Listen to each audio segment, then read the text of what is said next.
श्री परमात्मने नमः। मिशन सुदर्शन में आप सभी का स्वागत है। सांख्य योग भाग 11 में अब हम आगे देखेंगे कि भगवान किस प्रकार हमें सांख्य योग से धीरे धीरे करके कर्म योग की तरफ ले जा रहे हैं।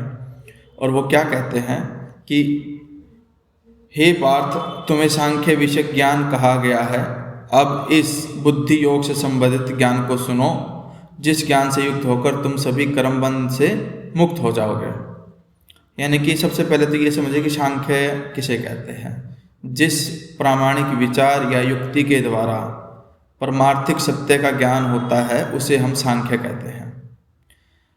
अब यहाँ पर भगवान कहते हैं कि अब तक मैंने सांख्य विषय ज्ञान कहा है, यानी कि मैंने तुम्हें युक्ति और विचार के द्वारा समझाने की कोशिश की है, लेकिन अब मैं तुम्हें बुद्धि योग यानी कि कर्म योग के विषय में बताने जा रहा हूँ, जिसके ज्ञान से तुम सभी प्रकार के कर्म बंध से मुक्त हो जाओगे। यानी कि जो भी हम कर्म करते हैं, हर प्रकार के कर्म, अगर हम वो ईश्वर को समर्पित होते हुए नहीं करते हैं, कृष्ण भावनामृत में नहीं करते हैं, तो वो बंधन उत्पन्न करते हैं। अच्छे कर्म का बंधन अच्छा होगा, बुरे कर्म का बंधन बुरा होगा, लेकिन बंधन जरूर होगा। लेकिन जो कृष्ण भावनामृत में किए गए कर्म हैं, ईश्वर की भक्ति को समर्पित होकर के जो कर्म किए जाते हैं, उनका न पाप का न पुण्य का किसी भी प्रकार का बंधन उत्पन्न नहीं होता, और धीरे धीरे करके जो मनुष्य है वो मोक्ष की तरफ अग्रसर होता है। अब आगे क्या कहते हैं वो देखिए। इसमें कर्मनाश और प्रत्यवाय दोष नहीं है। इस धर्म यानी कि योग का अल्प अभ्यास भी महान भय से रक्षण करता है। देखिए, अब यहाँ पर यह है कि अगर हम भौतिक विषय में देखें तो हर प्रकार के कर्म को जब तक कि पूरा नहीं कर लिया जाता है उसका परिणाम हमें नहीं मिलता है। फॉर एग्जाम्पल, अगर पास होने के लिए आपको 33 नंबर की जरूरत है और आपको सिर्फ 32 ही मिलते हैं तो आप फेल कहलाओगे। उन 32 नंबरों का कोई महत्व नहीं होता। ठीक वैसे ही जब अगर कोई मान लो किसान अपनी फसल को जोतता है, बोता है, और जैसे ही वो कटाई का समय आता है और कोई प्राकृतिक विपदा आ जाती है और वो सारी फसल नष्ट हो जाती है, तो उसकी की कराई सारी मेहनत बेकार चली जाती है। उसको जो परिणाम मिलना था वो उसे नहीं मिलता, यानी कि उसकी फसल नष्ट हो चुकी है। लेकिन जो आध्यात्मिकता के अंदर जो कर्म योग का जो विषय है उसमें भगवान श्री कृष्ण ये आश्वासन देते हैं कि इसमें किसी भी प्रकार का कर्म नाश नहीं है और कोई प्रत्यवाय दोष नहीं है, यानी कि इसका कोई साइड इफेक्ट नहीं है। दूसरा, इसमें कर्म नाश भी नहीं है, कि ऐसा नहीं है कि आपने आज कुछ कर लिया तो छोड़ देते हो तो फिर वो नष्ट हो जाएगा। नहीं, यानी कि अगर आज आपने 1% कर्म योग का पालन किया है तो अगली बार वो 1% से आगे बढ़ेगा। ये नहीं कि आपको फिर से 0 से स्टार्ट करना पड़ेगा। जैसे कि आप आमतौर पर परीक्षा में करते हो, मान लो आप फेल हो गए तो आपको दोबारा से फिर 0 लेवल से तैयारी करनी होती है, दोबारा से फॉर्म भरने होते हैं, फिर एग्जाम। लेकिन कर्म योग में ऐसा नहीं है। आज आपने जितना भी किया है आपको उससे आगे ही बढ़ना होता है, और उसी तरीके से आप आगे बढ़ते जाओगे और धीरे धीरे करके वो महान भय से हमारा रक्षण। अब महान भय क्या है? महान भय एक ही है, बार बार जन्म और मृत्यु। क्योंकि इंसान बार बार वही चीज़ें करता रहता है, उन्हीं प्रकार के सुख दुखों से गुजरता रहता है। और जो कर्म योग है वो उसे मोक्ष की तरफ लेके जाता है, जहाँ पर जन्म और मरण का जो पूरी की पूरी प्रक्रिया है वो नष्ट हो जाती है। इस प्रकार जो जीव है वो महान भय से रक्षित हो जाता है कर्म योग के माध्यम से।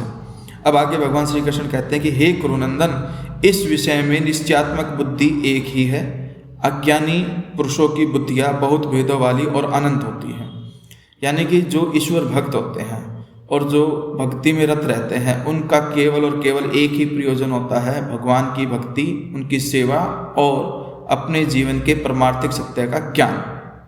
इसके अलावा जो अज्ञानी पुरुष हैं, जो भौतिकतावादी हैं, उनकी जो बुद्धि है वो बहुत सारी भेदों वाली और अनंत होती है, क्योंकि उन्हें फिर अलग अलग प्रकार से कार्य करने होते हैं और अलग अलग प्रकार के अलग अलग सोच उनके पास होती है, और उनके हर कार्य का कारण अलग अलग होता है। इस प्रकार उनकी बुद्धि भी अलग अलग प्रकार से कार्य करती है। जबकि जो एक ईश्वर भक्त होता है वो कर्म चाहे किसी भी प्रकार का करे, लेकिन उसका लक्ष्य एकमात्र ईश्वर का ज्ञान यानी कि ईश्वर को तत्व से समझना होता है और मोक्ष को प्राप्त करना होता है।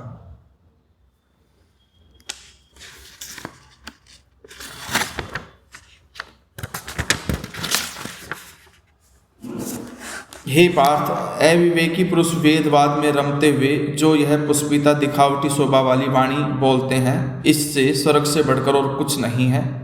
कामनाओं से युक्त स्वर्ग को ही श्रेष्ठ मानने वाले लोग भोग और ऐश्वर्य को प्राप्त कराने वाली अनेक क्रियाओं को बताते हैं, जो वास्तव में जन्म रूप कर्मफल को देने वाली होती है। उससे जिसका चित हर लिया गया है, यानी कि उस वाणी से जिसका चित हर लिया गया है, ऐसे भोग और ऐश्वर्य से आसक्ति रखने वाले पुरुषों के अंतःकरण में निश्चयात्मक बुद्धि नहीं होती है, अर्थात वे ध्यान का अभ्यास करने के योग्य नहीं होते हैं। यानी कि यहाँ पर भगवान श्री कृष्ण कहते हैं कि कुछ लोग हैं जो वेदवाद की वाणी में रमते हैं, जो वेद के अंदर बताए गए यज्ञ वगैरह के माध्यम से स्वर्ग को ही सब कुछ समझते हैं और स्वर्ग प्राप्ति के लिए, मतलब स्वर्ग प्राप्ति के लिए अलग अलग प्रकार के पुण्य कर्म और यज्ञ आदि करते हैं। लेकिन उनमें भगवान श्री कृष्ण कहते हैं कि उस प्रकार के कर्म से सिर्फ जन्म और मरण रूपी ही फल मिलता है। हालांकि उन्हें ऐश्वर्य मिलता है, भौतिकतावाद में वो बहुत प्रगति भी करते हैं, लेकिन फिर भी वो कर्म बंधन से मुक्त नहीं होते।